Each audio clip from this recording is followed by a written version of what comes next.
the third largest bank in the United States of America just did something very scary, very sketchy, and very real. This should be a wake-up call for everyone, all right? This is getting real. Did they know this was going to happen? Because this article just came out like a day or two ago, and then all this crazy stuff starts happening. If you didn't see my video earlier, all right, there is crazy stuff going on, all right? You need to go watch that, all right, after this video. But the third biggest bank in the United States is essentially pulling out of China, all right? So they are no longer investing in China. They are no longer treating China as a primary global market that they're trying to break into, and they're trying to, get a piece of that pie, all right? So this is very telling. And this is on the backs of all these other businesses have been pulling out of China as well. The rats are leaving the sinking ship. So I'm talking about Citibank and Citigroup, all right? It's the third largest bank in the US after JP Morgan and Bank of America. And they have decided to focus on India instead of China, all right? So the past 10 years especially, it seems like every company has been, focused, trying to get a piece of this Chinese market.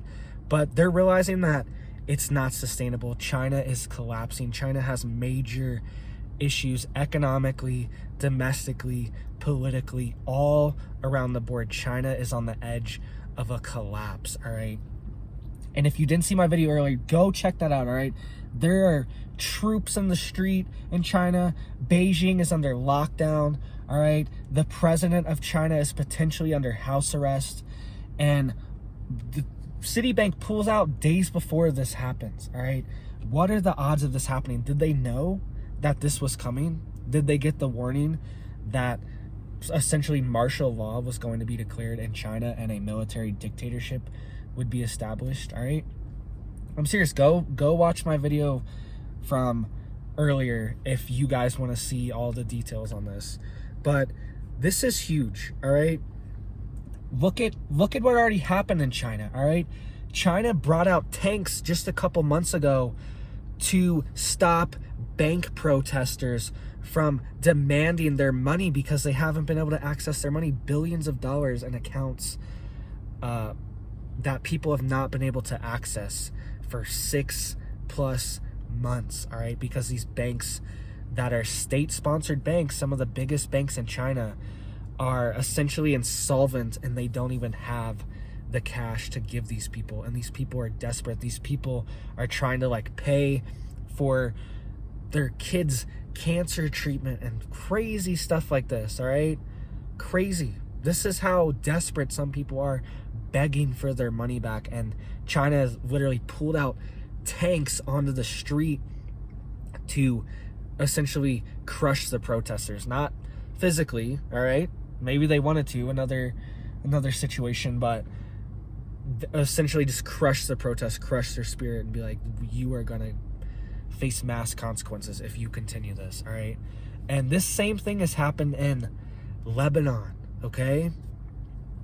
If you haven't seen what's happening in Lebanon, essentially all the banks have been shut down, all right? They've all been shut down, and nobody can get any withdrawals or deposits or anything. And people are so desperate that they're essentially committing bank robbery.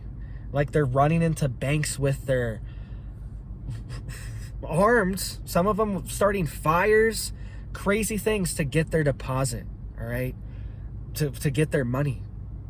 And a lot of them just go in, get their money, and then they just surrender right away to the police because they're not even trying to do anything, all right? But they're so desperate that this is the situation that they're being put in, all right? And I don't think anyone should do that, all right? Obviously not.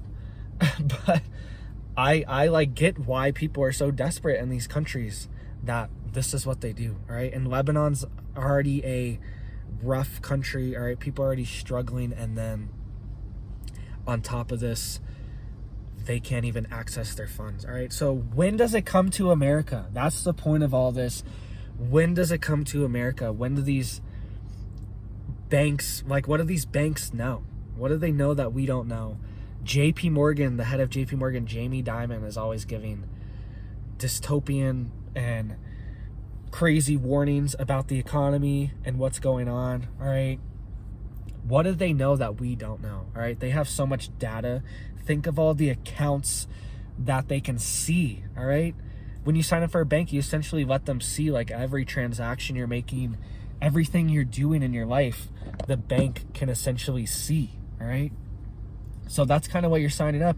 So think of all this data that they have on all these different companies. Think of all the business accounts that they have. Think of all the data points. They know every little thing that everyone's buying. They can compile these data points and figure out like, well, people are spending this X amount of less money this month. People are, making X amount. They know how much money you're making. They know how much you're spending. They know every little thing, how much you're spending on groceries this month.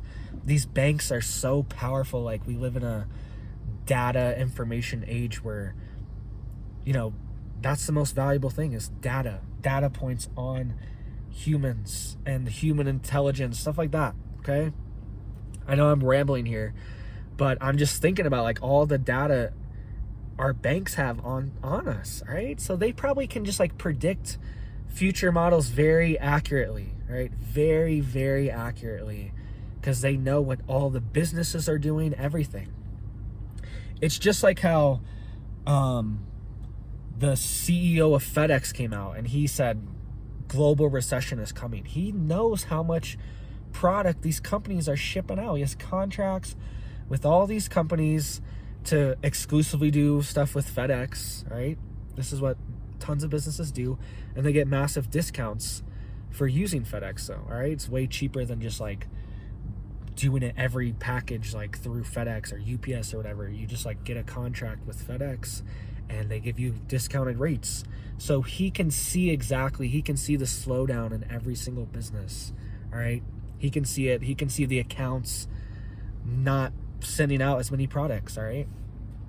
So make sure you guys have some cash on you, even just a little bit, even just $50, $20. I got stuff saved me so many times having $20 on me. You hit a random toll, you run out of gas, you forgot your card or whatever, you know what I mean? You really need some food or drinks or whatever, you know what I mean? Have a little bit of cash on you, just a little bit. You don't need a bunch because that's not safe either, all right? But have a little bit on you, all right? Go to the bank, have a little bit of cash, all right? Just for an emergency situation, because it's getting crazy out there. They could really just lock bank accounts at any moment. They did it in Canada to the truckers. You remember the trucker protest? People raised a ton of money legally and lawfully. They were just giving them money to buy gas. Like, there's nothing illegal about this, to buy gas for their trucks so they don't freeze, okay? So they can have their car on. I don't see what the problem here.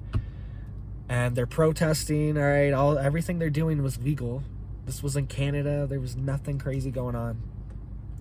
And tons of people had their bank accounts frozen and seized and taken, all right? And some of them are just like still frozen. Some of them are still fighting to get their money back just because they got like whatever, a little bit of money from this GoFundMe or whatever. They got a couple $100 from it, like, doled out. Just because they got a little bit of money to buy gas for their truck. Some people had their bank accounts frozen, right?